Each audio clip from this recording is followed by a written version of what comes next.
That's great. Wow. Okay. Today I want to talk about creations. Do we create things ourselves or do we discover them? When I make music, when I write things down, when I make drawings, do I create that myself? What are the other influences? What is responsible for that? What is responsible for my thoughts, my ideas, my feelings? I just don't believe, based on my own empirical assessment, my experimentations with these things, that it's mine. Um, I've been looking back at my drawings from last year. I would draw every day for a couple of months, and I do not recognize those drawings at all. I do not see my own identity in them. I just feel like I started drawing, and it's not like super spiritual or anything. There was definitely some intent involved, but I let the pen lead me, basically. And the illustrations are just crazy psychedelic. They look like religious, ancient things. And now I'm looking at them and I have different interpretations of them. I find different meaning in them.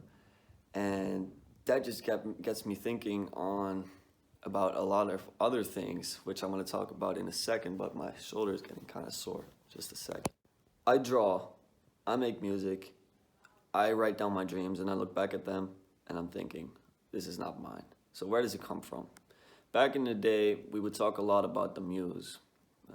The ancient Greeks did, I think, and they would say that it would basically come to them. You know, you don't create it, you discover it. I truly, truly do believe this.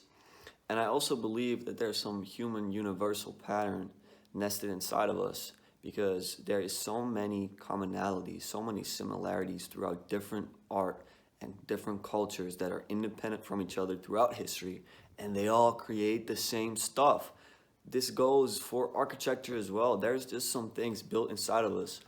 If you close your eyes long enough, you will see geometrical patterns. Why?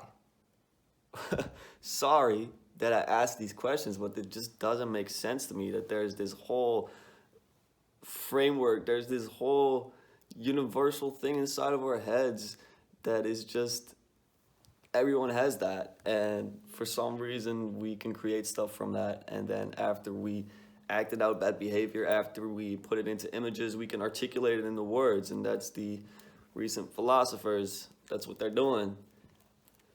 So it just blows my mind to think about this stuff.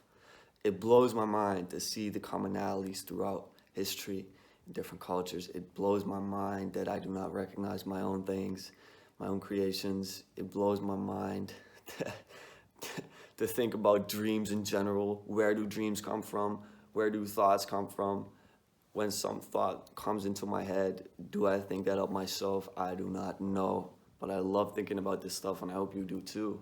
And I think it's worth exploring a lot more. I think I'm going to do some more research on this topic. And if you have any writers, authors, content creators who talk more about this stuff to recommend to me, then that would be amazing. But I'm going to leave you with this today. I'm just going to leave you with thinking about this today. And I'm going to leave you with also an encouragement to start creating and documenting your own life, because that's been one of the greatest things I've done past year and a half. Making these videos, making voice memos, making notes, looking back at them. It's amazing. It's so much fun. And it teaches you much about yourself, much about your own human nature. It teaches you about the human universals. It is incredible, and it makes me so happy to be alive. Damn, that voice crack. I'm going to keep it in. No shame today. Have a great weekend.